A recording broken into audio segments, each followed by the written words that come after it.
Dampak resesi global dan tsunami inflasi mulai menunjukkan tanda-tanda.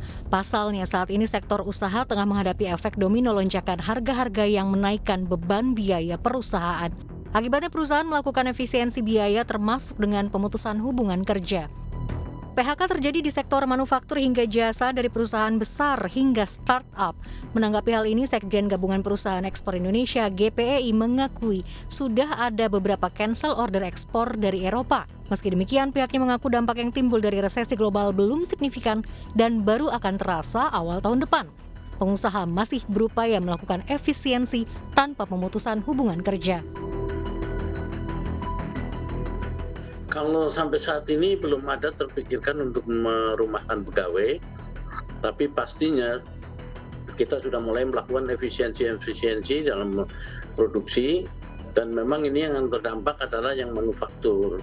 Sedangkan yang berbahan baku lokal ini masih kondisi saat ini masih cukup bagus, termasuk juga furniture.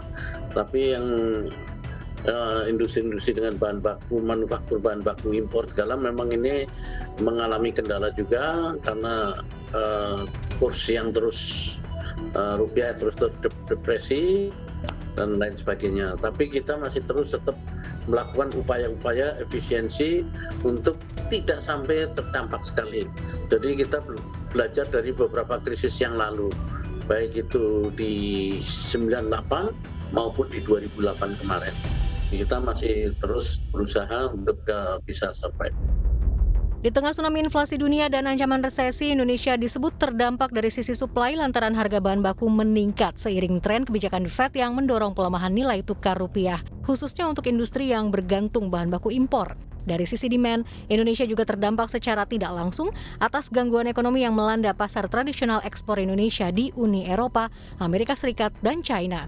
Untuk mengatasi hal ini dibutuhkan kebijakan yang tepat dalam menentukan insentif dan disinsentif bagi pengusaha. Pertama, insentif dan disinsentif diberikan terutama untuk supaya demand di dalam negeri, ya, kondisi pasar di domestik ini tetap terus bergairah. Ya, jadi jangan sampai ada faktor-faktor terutama dari sisi inflasi, ya, yang menggerus dari sisi daya belinya. Yang kedua adalah dari sisi pengendalian inflasi itu sendiri, ya, karena inflasi ada berbagai macam faktor, ada dari luar, ya, dan juga dari dalam negeri. Nah, faktor-faktor dalam negeri yang bisa menjadi kontrol pemerintah itu harus segera diatasi, termasuk diantaranya bagaimana di luar. Nah, dan menjelang 2023 seperti yang saya katakan tadi juga, ya, upaya untuk melakukan normalisasi kebijakan, ya, ini perlu dipilah, ya, melihat sektor yang sudah siap, ya, untuk dilepas insentifnya dan mana yang belum, ya. Dan ini perlu menjadi perhatian serius sebetulnya, ya, karena kondisi 2023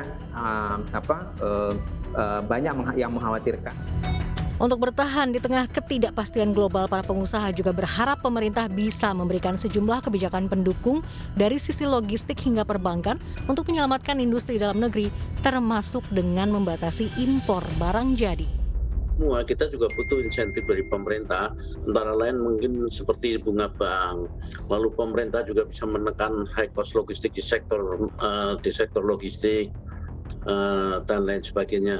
Nah, inilah yang sebetulnya sangat kita harapkan dari pemerintah, termasuk regulasi-regulasi yang ada. Karena terus terang bahwa banyak sekali aturan-aturan pemerintah yang justru menghambat ekspor UKM kita. Jadi sebetulnya kalau kita mau melihat bahwa kita akan terima uang karena kita jual barang, tapi kenapa kita di dalam negeri banyak menghambat? Mestinya hal-hal itu dihapuskan sehingga ekspor-ekspor UKM bisa berjalan dan semuanya itu otomatis akan memberikan satu angin segar kembali gitu. Di sisi lain, pengusaha diharapkan mampu mencari pasar non-tradisional agar perdagangan ekspor tetap menggeliat di tengah ancaman resesi dan inflasi.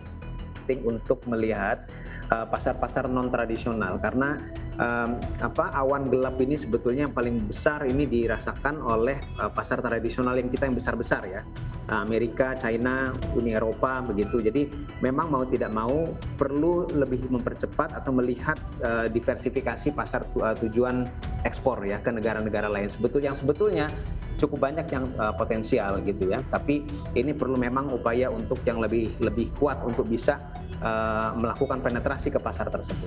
Sementara itu, Kementerian Tenaga Kerja optimistis Indonesia tidak akan jatuh ke jurang resesi, meski dampaknya tetap akan terasa.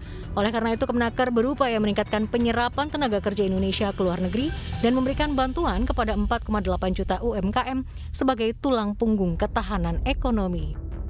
Bagaimana mengupayakan agar yang belum bekerja bisa bekerja, penciptaan lapangan kerja. Yang kedua, mengupayakan agar bagaimana yang sudah bekerja tetap bisa mempertahankan pekerjaannya.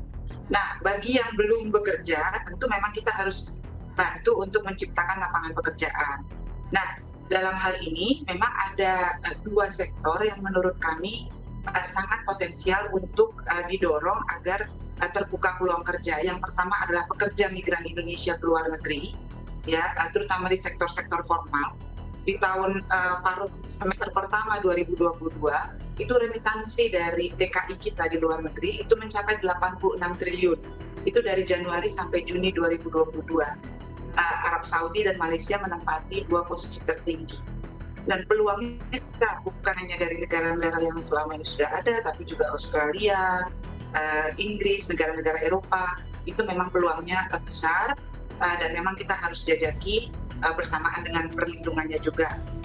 Untuk menekan potensi PHK, Kemenaker mengimbau para pengusaha dapat jujur dan transparan kepada para pegawainya tentang kondisi perusahaan, sehingga para pegawai dapat memahami kondisi yang akan terjadi ke depan di tengah ketidakpastian.